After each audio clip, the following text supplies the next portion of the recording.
Aujourd'hui, nous allons parler de la résolution de l'image et surtout de son impression. Car j'ai souvent des personnes qui viennent faire des impressions avec des images de mauvaise qualité, c'est-à-dire en basse résolution, et qui s'étonnent ensuite que ça ne donne pas quelque chose de bien.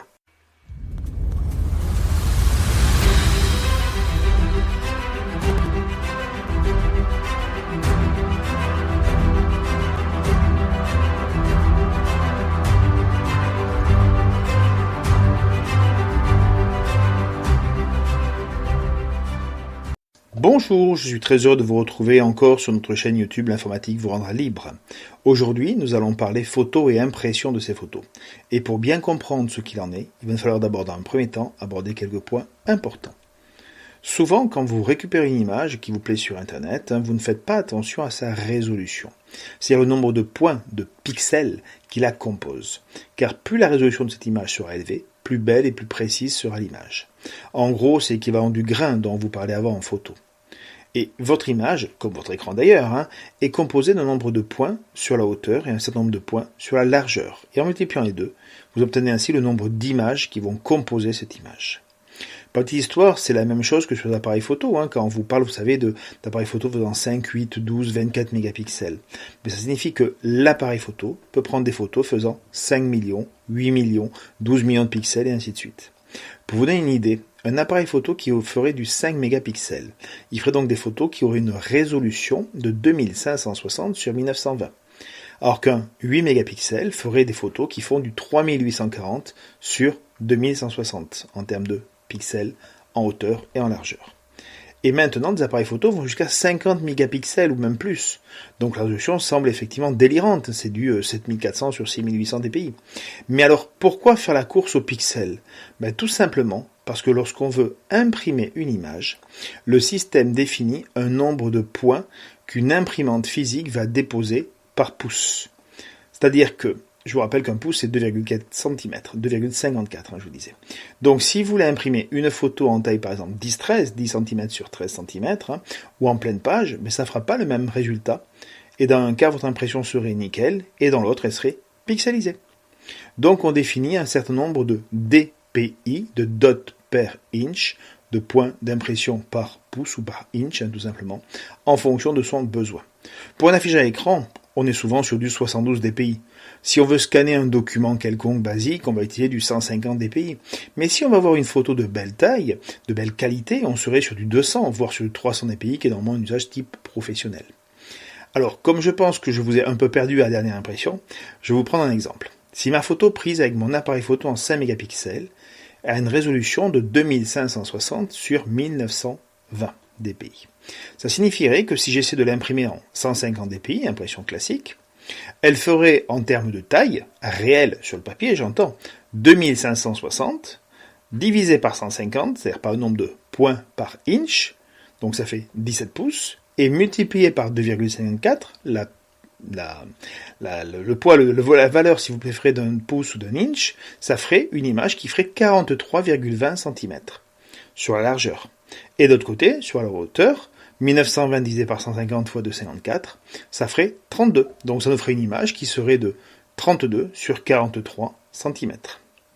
Et donc si j'essaie de l'imprimer en qualité professionnelle, c'est-à-dire en 300 dpi, non plus cette fois-ci en 150, je ne serais plus qu'à une image qui ferait du 21 sur 16.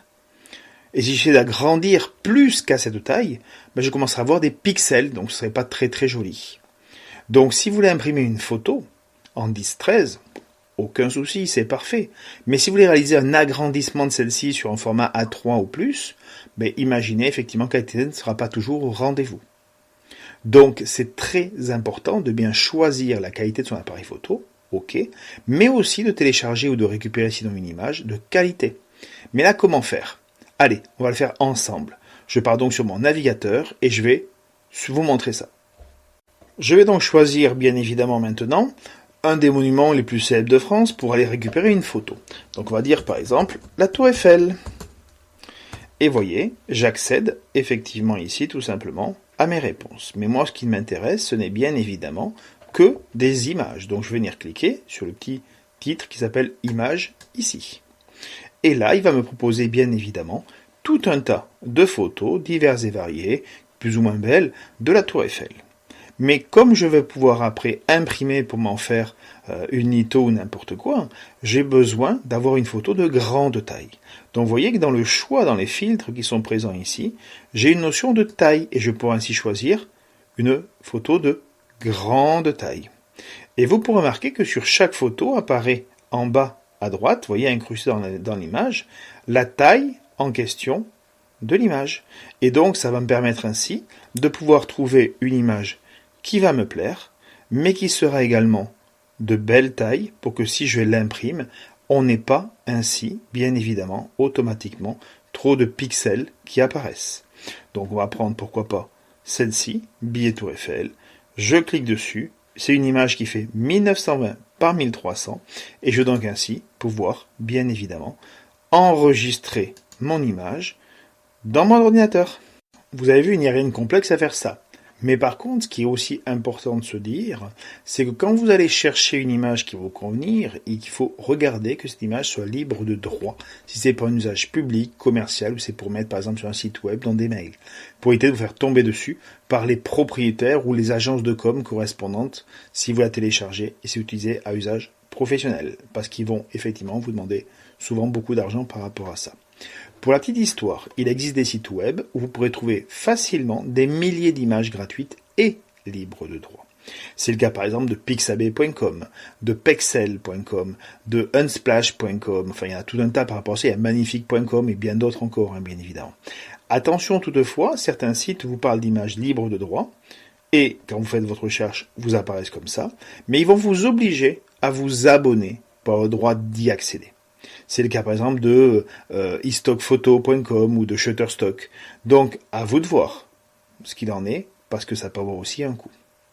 Voici sensiblement ce que je voulais vous dire sur cette notion de résolution d'image et de taille d'impression.